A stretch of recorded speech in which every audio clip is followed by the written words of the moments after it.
30 in gay is like 97 in straight. I'm gonna fucking shake my tits, you know? I'm not the oldest bitch in this arena. You old hag. What is up, guys? It's T. Kyle here, and it is Friday. I am doing the Friday thing again. Quick update for you guys. I don't think the note to my neighbor worked. It's still undecided. I still can't tell. We're just gonna keep manifesting, you know. But I did enjoy posting, like filming and posting on Fridays, so I'm here again on Friday. I don't know, I felt like it was easier and felt like, you know, I don't know, whatever. But it is what it is, and this is my final weekend in my 20s.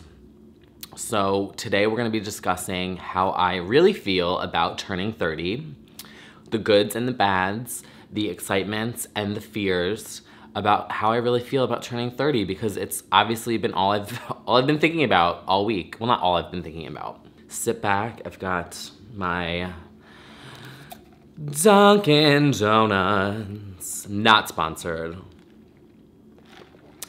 Still not sponsored. Even though I tweet about you all the time. To my 18,000 followers, damn it. Just saying. No, it's whatever. I'm totally kidding. Let me take another sip before we get into this. I also need a little hash brown because I'm starving. I'm trying to get on my intermittent fasting thing again. It's been so hard. It was so easy last year to do, but with my schedule being like this, like all the time, it's like I can't, my body's just like ravenous. Okay, so I am turning 30. I'm turning 30 next Tuesday. This is a problem. I keep forgetting. Tuesday. I'm turning 30 next Tuesday. My P.O. box is below in the description. I'm totally kidding. No, I'm really not doing anything for my birthday this year. I don't know. I sort of was, okay, so I was thinking, I was either like, I really want to go big, or I'm not doing anything at all, because my birthday every single year has always fallen right around Memorial Day weekend, which has always been really fun because, you know, it's like a party weekend and it's normally a 3-day weekend and everyone has off, and so everyone's available and everyone, you know, there's things to do. And so it was really fun when I was in my like early 20s because we would always go out like in Jersey. But now that like time has gone on, it's like more of a travel weekend for a lot of people. So a lot of people travel now. I feel like as I get older, more people travel. I mean, it's probably because, I don't know, whatever. They're just like a lot of people that I would want to be there just are not available that weekend, and I totally get it. So I was like, I'll do something else. I think what I wanna do is maybe in the summer have like a party or do some kind of event around something. I don't know. I have ideas, but for my specific birthday, I'm skipping a big shebang. I might have a couple people over tomorrow because I just got a projector. Can you see it in this? No, it's too far over that way. I got a projector because I wanted to like, well, first of all, I went to the Kygo concert last week and it was absolutely fucking phenomenal. Oh, if you saw my Instagram stories, I was obsessed with the stage and the lighting. And I was thinking there's like something, I don't know. I was like, I got a projector and I thought it could be cool to just like play with light. And I don't know if it would be something where I film a video and I use light as like a backdrop. I don't know. I was like messing with the idea of just playing with projection and playing with light and space, and I don't know, it's just stupid, but it was super cheap and I was like, why not? And I can literally, last night I was testing it and I was playing Mob Wives Chicago on my wall over here, the entire wall. Do not point your finger in my face. I'll put my finger up your ass if I want. And so I think I'm gonna have a viewing party with some friends to just watch Mob Wives Chicago on my gigantic wall. Where was I going with this? I feel like I just completely, we were supposed to be talking about how do I feel about turning 30 years of age? The 9th anniversary of my 21st. I have mostly positive feelings about it. Some negative feelings about, well, I don't know if I would say negative. More so, I guess, I don't want to say fearful, but I guess worrying things, or I don't know. Things that I am worrying about that I probably shouldn't be worrying about, that I had nightmares about last night. That's how I can always tell what is going on in my subconscious mind by my dreams, because I very rarely have dreams, but when I do, they're very visual. So in my dream last night, all my hair fell out, and I had to take like all these pills, and like my knees broke, and like, and it was literally the two things, because I was writing notes about what I was gonna talk about here, and the two things I wrote about being the negatives. We'll just get the negatives out there. We'll just start with that and we'll get it over with, and then we'll get into the positives. So the two negative things I wrote was like, one, I don't want to lose my hair, and two, everything is starting to hurt more. So like I built this, can you see it back there? It's over here somewhere. I built this new printer stand, and it really wasn't that hard to do. It was like a couple screws, and I was sitting on the floor and building it on the floor on the rug, and I was in so much pain. Like I felt like I had just lifted boulders, and I stood up and everything was like and cracking, and then my knees were like swollen the next day, and my calves were like, felt like they'd been pulled off like my leg, and I was like, I was sitting on the floor. Like, what is that what happens now? Like you sit on the floor and then you snap in half. But those are really like, that's like the two things, is like, one, my hair, because there's some people who are so hot when they're bald. There's like this one kid, I'm not gonna say who because he got a man, but there's this kid who's so hot that I like follow on Instagram, and he's way younger than me, and he had lost his hair, but it's like, oh, he's so hot because of it. But like me, no.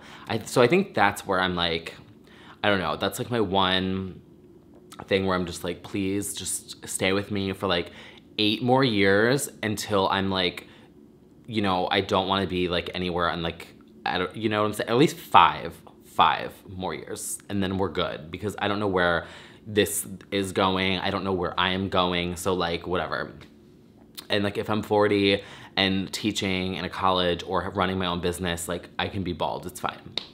But that's that. And then also, I just don't feel like I'm in the best physical shape, and I want to fix that still. So it's not really like an age thing, but because everything's like popping and cracking, I'm like, okay, I really want to get into a routine where I get that back under, even just like, you know, light toning, light body work, so that everything kind of just is, you know, I just want to be like, almost like lift things and bend and sit and whatever, you know?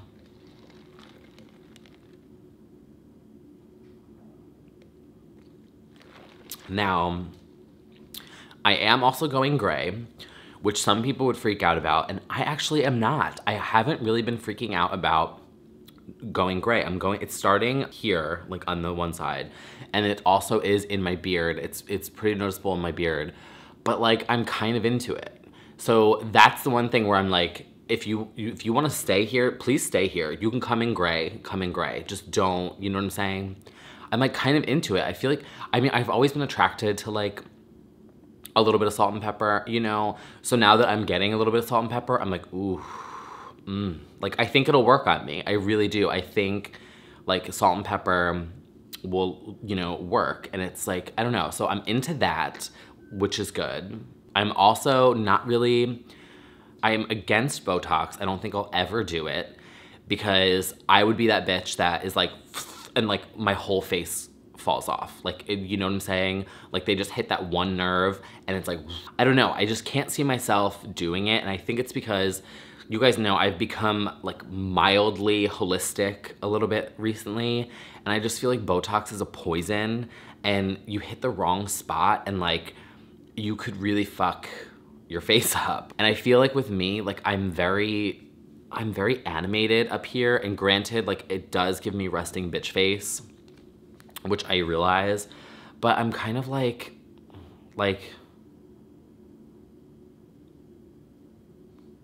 you know what I'm saying? Like I like that I can, you know, be like, really, you know, like I like my animated face, you know? That's all that for the most part. But then moving on to the positive things, because there's way more positive things than there are negative. And I was thinking about it and I was like, you know what? I'm actually kind of into the idea of being 30 because I feel like there's just a lot of things that have happened in the past decade. Like when I think about it, like when I was 20, I was still in college, and because I graduated when I was 22, and that feels like forever ago. I feel like I've become 3 different people since then, you know what I'm saying? So it really does put like time into perspective that yes, life is short, and yes, it did go by really fast, but I really wasn't entirely girl. When I was 20, bitch, I was like this big. I was a little twink. I was a runner. I was a runner and a lifeguard. Who am I? I ran every single day. What? All of the things that I've done, all of the fuck ups that I've made, because there's been a lot, the mistakes I've made, the wrong things I've said, the wrong things I've done, I've realized that all of those things happened for reasons, and they taught me lessons. They taught me the type of people I like to be around, the type of people I don't like to be around, the things you do say, the things you don't say. It's just lessons learned, and I look back at all of that and I don't have any regrets about anything. I mean, granted, are there certain things that like I wish didn't happen? Yeah, I mean, sure. But at the same time, like I just look back at everything and I'm like, okay, wow, that's like a lot, and I've learned a lot and I've grown a lot. And I feel like I'm in a much more, I want to say confident. I feel like I'm in a much more confident place now than I was, you know, 2 years ago, 3 years ago, 5 years ago. And granted, there are still certain things that I need to work on and certain things that I need to improve on. But there are various things in my life where I do feel really secure and really confident in. I can now say with full confidence, like, I know my skill level. I know that I have the ability to learn things and learn really fast, and I'm really good at my job, and I care about the work that I do. And there's certain that I feel really, really confident in. I feel really confident in my creativity. I just know that I really care when I put my mind and my heart into something. So I'm really confident about that. I'm really confident about how I planned my financial situation from when I was 22 to now. And that's, again, something that would not have it literally just takes time. Like, I mean, 8 years, eight effing years of this budgeting and this planning that I forecasted for myself worked. You know what I mean? And it paid off. I look back at things, there's certain things that would not have happened unless, or let me rephrase that. There are certain things that happened now that are a result of time. And you can't rush that, you know what I'm saying? So I look at where I'm at and I'm like, okay, I'm 30 now, and like these things have happened, and it's because of time. I couldn't fast track, you know, my savings account. I mean, I could rob a bank, maybe. You can't fast track your savings account. Like, you have to, over time, you have to plan that out. You know, I've been through how many different jobs, and I was freelance, and then I got a new job. Like, you know, you have to like finagle your way to where that is now. My confidence with my work. You have to try things. You have to fail at things.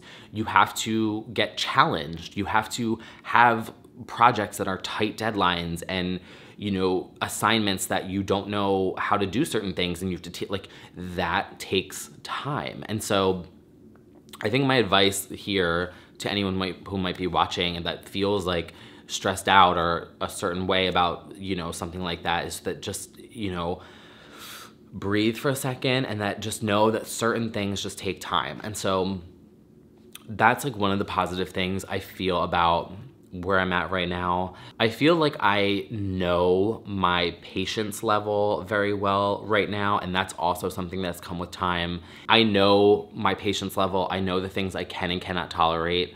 It's just a matter of allowing myself to not feel guilty about, you know what I'm saying? That's one thing I need to work on. But also the other day, someone said to me, like, they were like, oh my gosh, like, it's your birthday, blah, blah, how old? And I was like, oh, the big 3-0. And she was like, oh my God, you're so young. And I was like, but she said it like really genuinely serious. And I was like, like what? Because, you know, 30 in gay is like 97 in straight, you know? I was thinking about it and I was like, you know what? I was thinking about people that I look up to. There's a lot of people who have really taken off in their careers after the age of 30, even after the age of 40, honestly. I think about Andy Cohen, my boss. I mean, he is gonna be 50 and, you know, just like his career path, oh my God, why can't I say this word? Trajectory. You know what I'm saying. This was late 30s into early 40s and then like took off. And RuPaul, I mean, hello, it is now the 10th season of Drag Race and it is finally on an HD network, you know what I'm saying? And RuPaul, I believe, is in his 50s. I think. I mean, the show has been a phenomenon since the beginning, but in terms of like really making, like going big, I mean, look at the prizes they're giving out this year. I mean, Ru is probably making good coin this season in comparison to the other seasons. And also Kathy Griffin. I mean, I've always really liked Kathy Griffin. She took off as well in her 40s. And, you know, Joan Rivers, rest in peace, legend. Fashion Police, I mean, was still like so huge and really took off like in the later years. And it's possible, it's doable. And that's the one thing I need to remember, is that there's so many people that I look up to who have really blossomed and skyrocketed in their later years. And I do think it is because just a lot of trial and error and getting a lot of, you know, and I remember Madonna talking about, let's just sit back for a second. It reminds me of when Bethany was like, oh, evidently she's Madonna, you know, when she's talking about how Kelly Ben Simone is like talking about how she's like so famous and whatever. But what I'm saying here is, in the documentary For the Record about Britney Spears, Madonna talks about how she, in her own career, was able to go through her 20s making mistakes and making fuck-ups and like being all over New York, being a mess, and it wasn't in the public eye.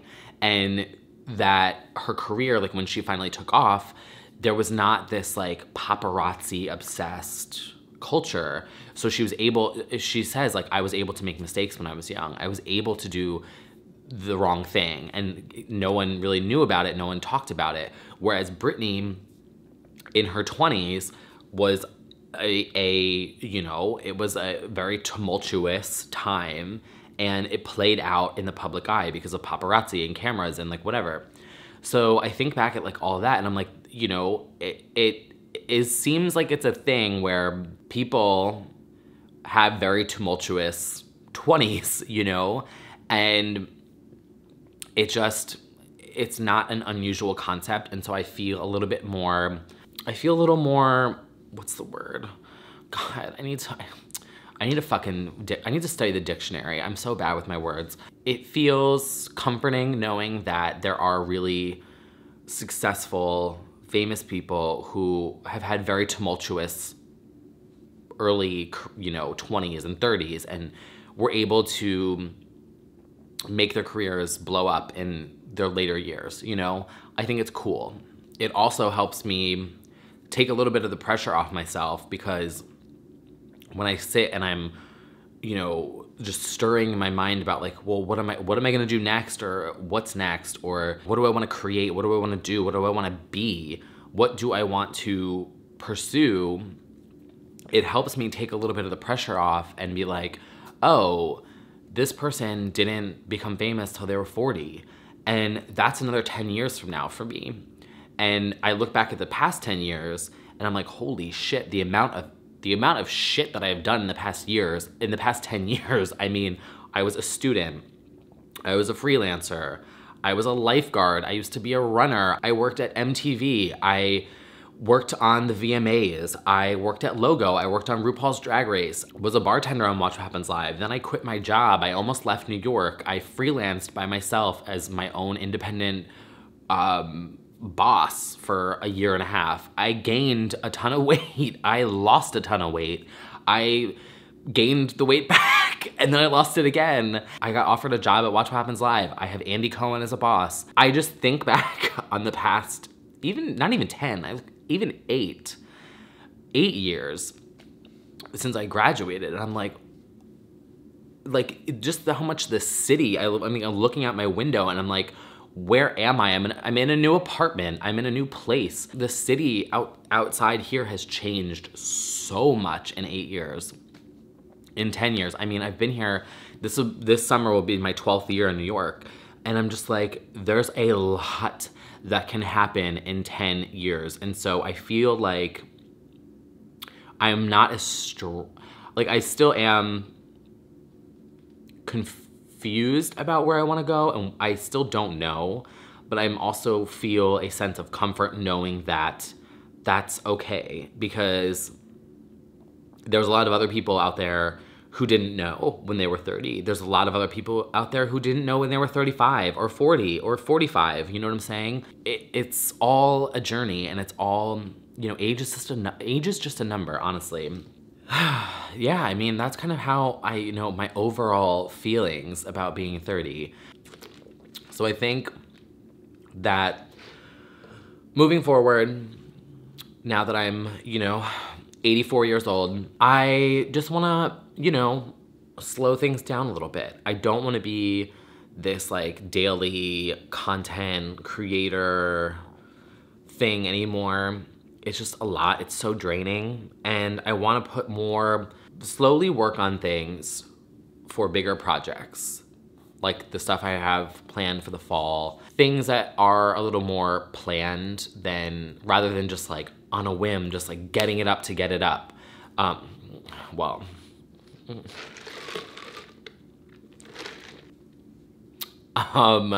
think I might have another project coming up soon too, where I might be doing branding for someone for their online presence, helping them with their graphics and their branding. And I was really inspired by the Kygo concert that I went to. It was amazing. Oh my God, I almost wanted to go to Boston the weekend after to go see him again. Oh, and that's the other thing about Kygo that I found really inspiring was that I was because I've been kind of going back and forth with this like, oh, I'm turning 30, I'm a grandpa now, and I like need to, not be cool. And then being like, oh, I'm fine, it's whatever. At the Kygo concert, it was definitely an older crowd. Like I felt younger are you? You know what I'm saying? And I was like, oh, like, I'm gonna fucking shake my tits, I'm not the oldest bitch in this arena. And I was living. I'm gonna shake my tits and get drunk and have fun. Just like the visuals and the lighting and everything, I was like, I want to do this. How can I be a creative production designer, director? I need to like work on that. And so I don't know what I'm gonna do with my projector or how I'm gonna like whatever, but I was like even thinking I could make like some cool I don't know. I really don't. I'm literally just, it's kind of like how I have a green screen and I've done like, you guys have seen like my random green screen creations that I've made. When you hear this in the club, you gotta turn the shit up. You gotta turn the shit up. I want to do something with, and this was inspired by the music video for One Kiss by Dua Lipa and Calvin Harris, Song of the Summer, just saying, not sponsored. They projected onto a green screen, and then she was in front of the green screen, and they keyed in visuals into the green screen, but then also the projection was over it. So it's this really like, it's kind of weird, actually. It's this weird textured scene. And I was like, oh, that's kind of cool. Like they keyed in green, but then they projected over it, so some of it didn't go through. So now I have a projector. So I could, you know, I don't know. I might just play with it a little bit, teach myself how to do it. Why not? But that's that. That's really all for this week. That's all for, oh, one last thing before I go. I just was remembering, did you guys watch the Graveyard Girl video that I talked about in my last video and the whole series? The series finally finished over, it finished, I think, since I posted my last video last weekend.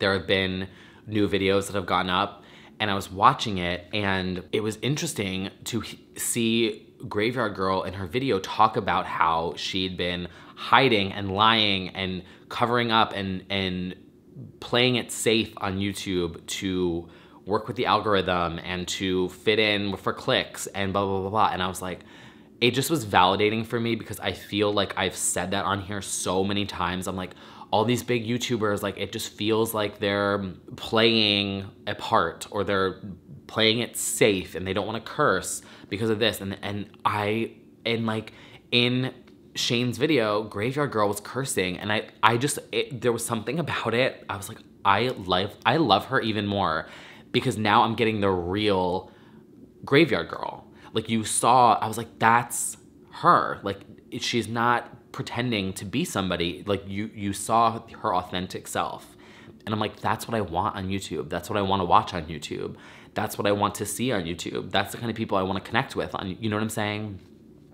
So that was also something I realized this past week that felt very validating for me because I was like, I sometimes was struggling with, do I need to just be fake and try and get more views by like clickbaiting and try and get more views by like posting more on Instagram, or try and get more views by like posting more or becoming like a meme account. You know what I'm saying? Like I felt like this pressure to just like cave in and be something that I'm not. And then I'm like, no, I'm gonna sit on here with my 300 views a video, and those are 300 people who probably care what I have to say, and they probably want to connect with me, and I appreciate those 300 people.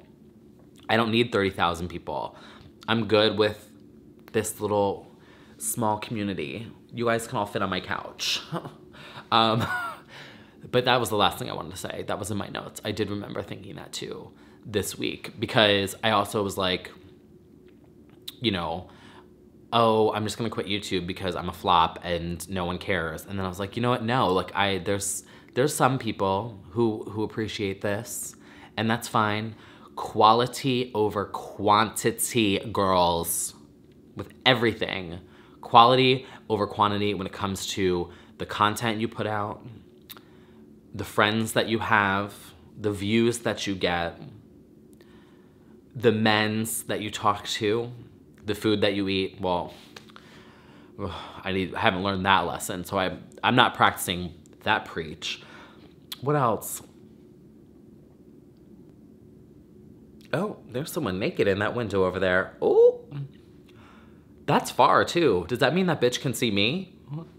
Oh, hi. Now I know that I need to keep my curtains closed because that is far as fuck. Anyway, okay, so that was the last thing I wanted to say, but now I'm really gonna go and get this up. So thank you guys again for watching and for engaging with my videos. If you do like this video, make sure to give me a thumbs up. Leave me a comment below, and I read all of them. You guys see I give like the hearts when I, you know, just so you guys know I see you. We see each other. Thank you guys again for your support and for all your comments. And I will, yeah, I'm probably just gonna see you guys next week with Weekend Chat. I just like, I don't have the, yeah, it just won't happen. Okay. Bye, guys. It's Britney, bitch. Shake your tits. Dunkin' Donuts.